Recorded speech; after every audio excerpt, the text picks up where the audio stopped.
또 다윗이 아비새와 모든 신하들에게 이르되 내 몸에서 난 아들도 내 생명을 헤아려 하거든 하물며 이 벤자민 사람이랴. 여호와께서 그에게 명령하신 것이니 그가 저주하게 버려두라.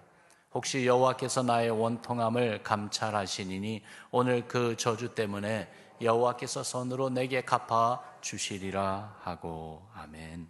다윗의 아픔이라는 제목으로 함께 말씀의 은혜를 나누겠습니다. 우리가 아는 것처럼 지난 그 1, 2주 동안에 이 새벽 기도 시간을 통해서 다윗의 삶에 일어났던 그 죄악의 모습들, 그리고 그로 인해 오게 된 아픔, 이 내용을 우리가 지금 보고 있습니다. 다윗의 셋째 아들 압살롬의 반란으로 인해서 드디어 이제 다윗이 예루살렘을 떠납니다. 피난길에 오른 다윗, 그를 진정으로 사랑하고 또한 그를 따르는 사람들이 함께 해 주었죠. 그러나 다윗을 위하는 사람들만 그렇게 예루살렘을 떠나는 다윗 앞에 나타난 것이 아니었어요. 그 다윗 앞에 나타난 사람들 가운데는 시바라고 한 이름을 가진 사람이 나타났죠. 그는 다윗의 명령으로 요나단의 아들 무비보셋을 새 주인으로 섬기던 사람입니다. 그가 두 나귀에 음식을 가득 싣고 와서 그래서 다윗을 맞아 주었어요. 그러며 다윗에게 말합니다. 자기의 주인 무비보셋은 예루살렘에 남아서 왕위를 꿈꾸고 있다고요. 모약하는 그러한 말을 하죠. 이런 시바의 말을 다윗이 쉽게 믿어버렸어요. 그래서 무비보셋의 그 전 재산을 시바에게 준다고 선언합니다. 이 시바가 다윗과 그리고 자기 주인 무비보셋을 속이면서 한 말이었다는 것을 분별하지를 못하고 있었어요. 나중에 그 거짓말이 탄로가 나죠.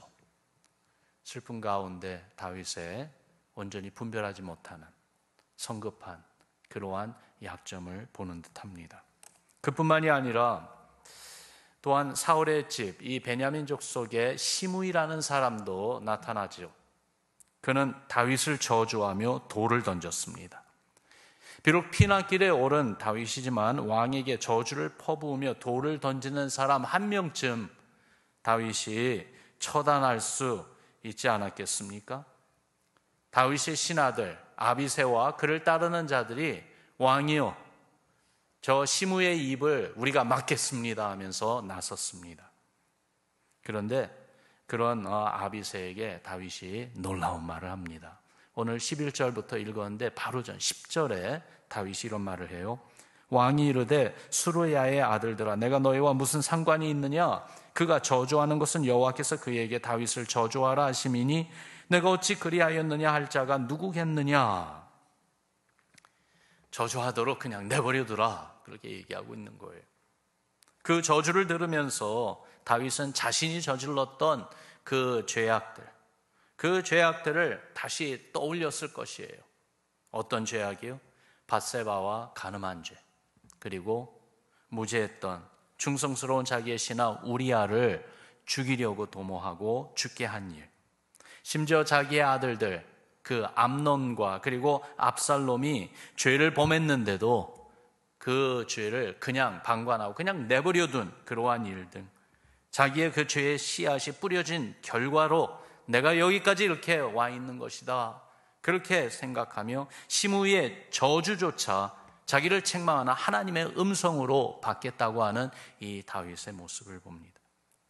그 가운데 예루살렘에서는 압살롬이 드디어 예루살렘 성에 입성하여 자기를 섬기고 따르는 아히도벨의 그 어드바이스를 따라서 자기 아버지 다윗 왕을 욕보이는 일을 행합니다. 그게 바로 이 사무엘하 16장 정장에 나와 있는 내용들이에요. 그리고 이 모든 것이 다 다윗의 수치이고 아픔이죠. 그런데 이 아픔 가운데 아직 다윗 안에 살아있는 것이 있었어요. 마치 잿더미 속에 남아있는 그 불씨와 같은 것, 바로 하나님을 향한 그의 신앙이 살아있는 것을 봅니다. 그 내용을 오늘 우리가 보기를 원해요.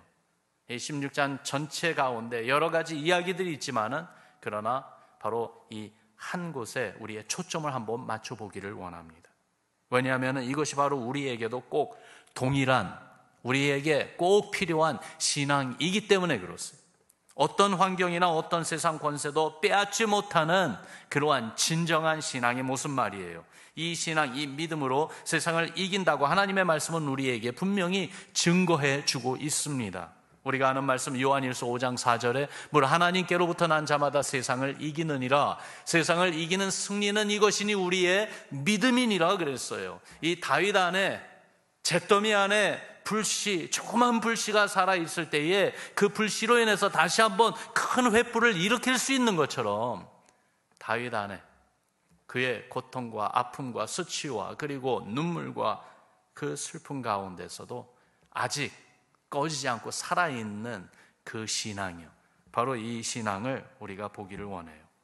우리가 읽은 본문 말씀에 보면은요, 다윗은 3번이나 하나님의 이름을 언급하고 있어요. 한 번 한 번 하나님의 이름을 언급할 때 그 신앙의 모습이 나와요. 첫 번째 하나님의 이름을 언급할 때 그는 하나님의 뜻에 순종하는 모습을 보입니다. 여러분 따라합시다. 하나님의 뜻에 순종하라. 11절 말씀에 보니까 여호와께서 그에게 명령하신 것이니 그가 저주하게 버려두라, 그런 말을. 하나님이 명령하신 거래요. 하나님의 뜻이라는 것입니다.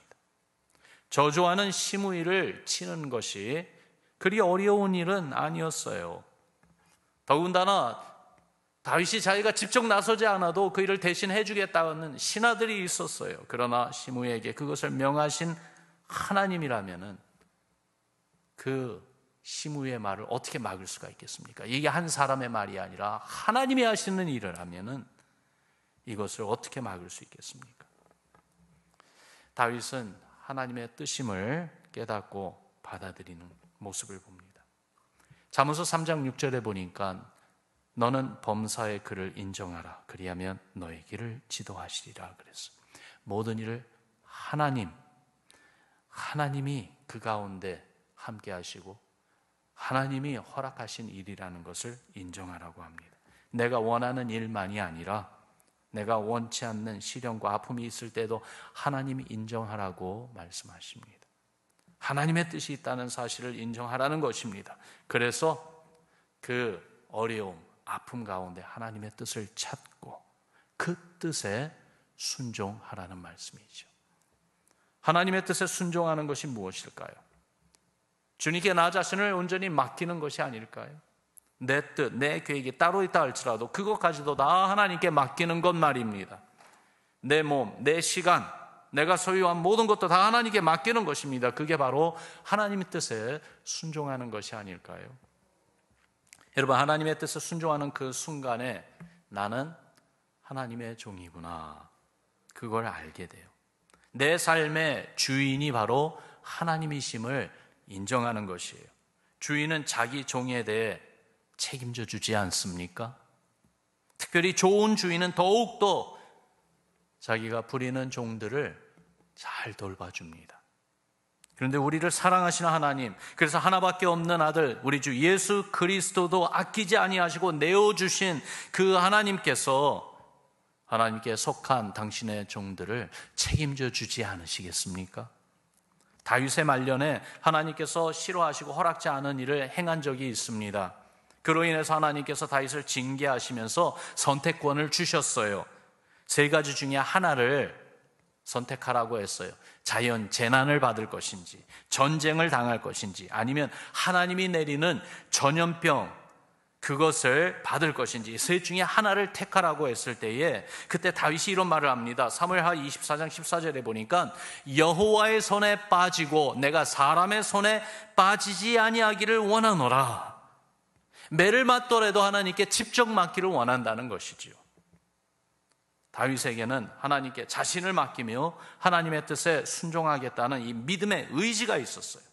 비록 하나님의 뜻이 때로는 쓴 약과 같고 나로 하여금 아픔과 이 눈물의 길을 걷게 하신다 할지라도 하나님께 나 자신을 다 맡기겠다는 것입니다. 여러분, 이러한 다윗의 모습은 사실 우리 주 예수 그리스도의 그림자입니다. 예수님이 그렇게 하셨어요. 십자가의 고난과 죽음을 앞두고 내 뜻대로가 아니고 아버지의 뜻대로 이루어 주옵소서.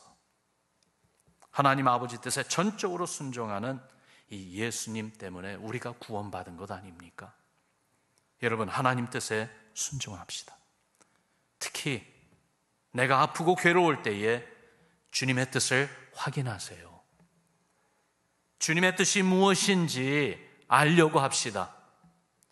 어렵고 힘든 그 상황 가운데서도 하나님은 하나님이심을 인정하고 선포합시다. 그러며 주님께 나 자신을 맡깁시다. 주의 뜻에 전적으로 순종하겠다는 믿음의 의지와 결단을 내립시다. 그러면 주님이 돌봐주십니다. 주님이 돌봐주시는 은혜를 체험하게 될 줄로 믿습니다.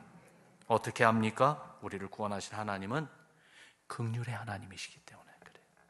우리를 불쌍히 여기시는 주님이시기 때문에 그렇습니다. 여러분 따라합시다. 하나님의 긍휼을 찾으라. 다윗이 말합니다. 12절에 보니까 두 번째로 하나님의 이름을 부르며 이렇게 말해요. 혹시 여호와께서 나의 원통함을 감찰하시리니. 사랑하는 자를 책망하고 징벌하시는 하나님, 사랑하시기 때문에 그렇게 하시는 거예요. 그러므로 사랑하는 자에게 때로는 매를 대기도 하시지만은 매 맞아 상처난 부분을 또한 싸매주시는 우리 하나님이세요. 호세아서 6장 1절에 보니까 오라 우리가 여호와께로 돌아가자. 여호와께서 우리를 찢으셨으나 도로 낫게 하실 것이요 우리를 치셨으나 싸매어 주실 것임이라 그랬어요. 여러분, 우리도 자식을 사랑하는 마음 때문에 자식이 잘못된 길 가는 것을 그냥 보고 내버려 두지 않지 않습니까? 타이르기도 하고 혼을 내기도 하고 필요하다면 사랑의 매를 들기도 하지 않습니까? 그러나 아파 우는 아이를 계속 때리지는 않습니다. 매를 내려놓고 안아주고 상처난 부위가 있으면 싸매어 주는 것이 바로 우리 부모인데, 우리도 그렇게 하는데 완전한 사랑으로 우리를 사랑하시는 하나님 아버지께서 우리의 아픔을 싸매어 주지 않으시겠습니까? 주님은요, 우리의 눈물을 아십니다. 우리의 아픔을 친히 체험하셨습니다. 인생의 고독과 그리고 또한 고난, 심지어 죽음까지도 우리 예수님 친히 체험하셨습니다. 그런 주님이 우리를 불쌍히 여겨주세요. 우리의 삶의 이 무거운 짐과 그리고 우리의 고통과 아픔을 덜어주시고 위로해주고 싶어 하십니다. 당신을 찾아 몰려오는 무리를 보시며 주님의 마음이 민망했다고 그랬어요. 목자 없는 양과 같은 무리들, 굶주리고 상처나고 방황하는 그들 너무 불쌍했어요. 그래서 이러한 무리들을 예수님 피하지 않으셨어요. 받아주셨어요. 말씀으로 먹여주시고 병든 자를 고쳐주시고 그들의 목자가 되어주신 우리 예수님이십니다. 요나서 4장 2절에 보니까 우리 하나님이 왜 이렇게 하시는지, 요나는 하나님을 알기에 하나님의 성품에 대해서 이렇게 고백하죠. 같이 읽어봅시다. 시작. 주께서는 은혜로우시며 자비로우시며 노하기를 더디하시며 인애가 크시사 뜻을 돌이켜 재앙을 내리지 아니하시는 하나님이신 줄을 내가 알았음이니이다. 아멘. 요나가 알고 있는 하나님이 다윗이 알고 있는 하나님이고, 다윗이 알고 있는 하나님이 우리가 알고 있는 우리 하나님이십니다. 우리의 아픔, 우리의 고통, 이것을 가지고 주여 나를 불쌍히 여겨주옵소서, 주여 나를 불쌍히 여겨주옵소서, 그렇게 간구합시다. 그렇게 기도합시다. 주의 긍휼을 찾고 긍휼의 하나님을 바라봅시다. 하나님의 긍휼을 꼭 붙잡읍시다. 주께서 우리의 아픔과 슬픔을 감찰하십니다. 당신의 빠른 손으로 우리를 붙잡아 주실 줄을 믿습니다. 그러며 회복으로 인도해 주실 줄을 믿습니다. 우리 하나님은요, 이렇게 우리를 긍휼히 여기시며 우리에게 회복을 주시는 분이십니다. 여러분 따라합시다. 하나님이 주시는 회복을 소망하라. 주님이 주시는 회복을 소망하고 또한 기대하며 바라보는 우리가 되기를 바라요.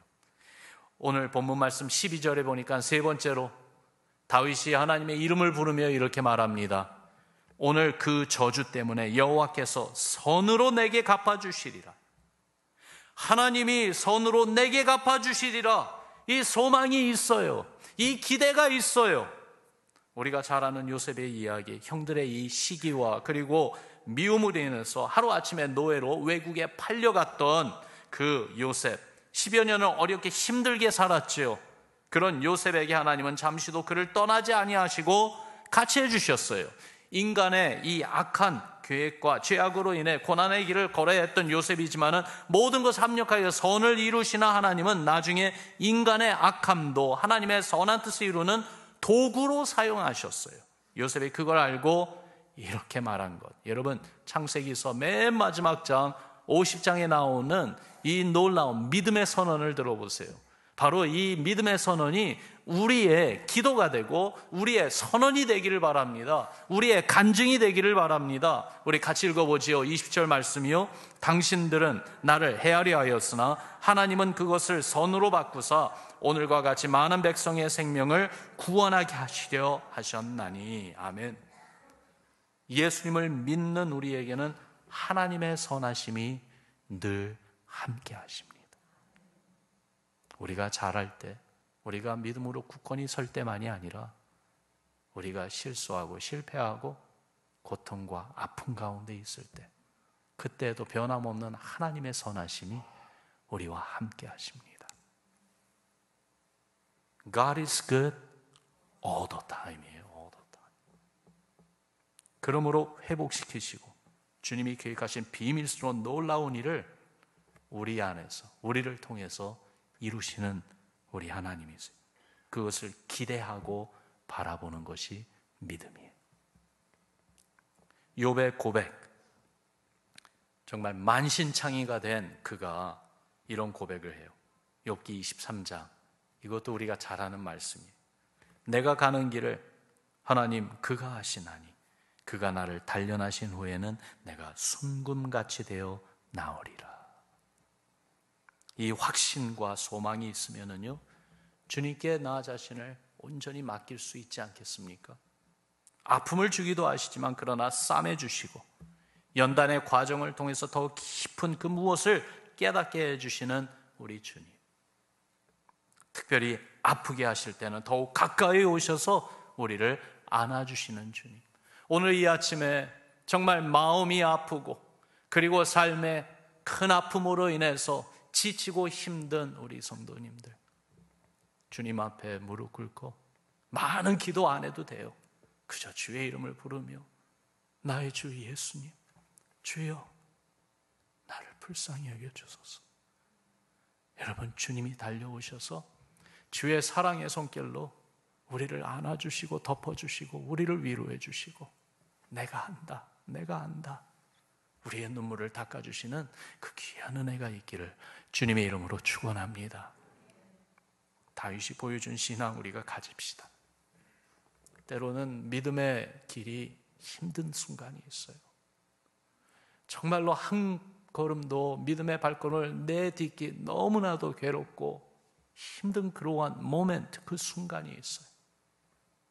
그러나 그때에도 주의 뜻에 전적으로 순종하고 따르겠다는 믿음의 결단을 다시 한번 내리면서 주님의 긍휼을 바라고 주님이 회복시켜 주실 것이라는 것을 기대하고 바라며 주께 온전히 맡기는 이 다윗의 제 속에서도 남아있는 불씨와 같은 살아있는 이 신앙, 이 믿음, 이 기도가 우리 가운데 꼭 있기를 주의 이름으로 축원합니다. 주께서 회복시켜 주십니다. 주께서 회복시켜 주실 때에는 당신의 권능과 영광을 보여주실 줄을 믿습니다. 오늘 이 아침에 우리 기도할 때에 나 자신뿐만이 아니라 정말 우리 믿음의 형제자매들, 우리 뉴비전 식구들 가운데 다윗의 아픔과 같이 이러한 아픔을, 그 과정을 걸어가고 있는 분들이 계세요. 여러분 기억나시는 대로 위해서 기도해 주시기 바라요. 더욱이 나아가 우리의 기도의 지경을 더욱더 넓혀서 우리 뉴비전 교회 식구가 아니더라도 하나님 나라 백성들 가운데 이 다윗이 걸었던 이 아픔의 발걸음으로 지금도 한 걸음 한 걸음, 심지어 주위에서 들려오는 소리는 저주의 소리이고 돌을 던지면서 그렇게 공격하는 그 공격 가운데 아무 힘없이 그냥 주님만 바라보고 걸어가는 그러한 하나님의 사람들이 있는데, 주님께서 우리로 깨닫게 하시는 대로 그분들을 위해서 기도합시다. 주님이 위로하시고 같이 해달라고, 그리고 주께서 인도해 주시는 회복의 길로, 주님의 권능과 영광의 자리로 인도해 달라고, 선하신 주의 손길로 역사해 달라고 기도하는 시간 우리 잠시 갖도록 하겠습니다.